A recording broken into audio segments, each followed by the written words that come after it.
రక్షకుని జన్మస్థలమా యూదయ బెత్లెహేమా, రక్షకుని జన్మస్థలమా యూదయ బెత్లెహేమా. ఆరాధనలకు ఆరంభమా, హృదయార్పణలకు నివాసమా, ఆరాధనలకు ఆరంభమా, హృదయార్పణలకు నివాసమా.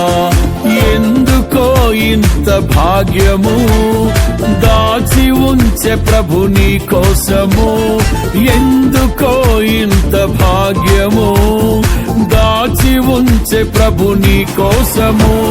స్తుతియు మహిమ ప్రభావము ఎల్లవేళల ప్రభుకే చెందును, స్తుతియు మహిమ ప్రభావము ఎల్లవేళ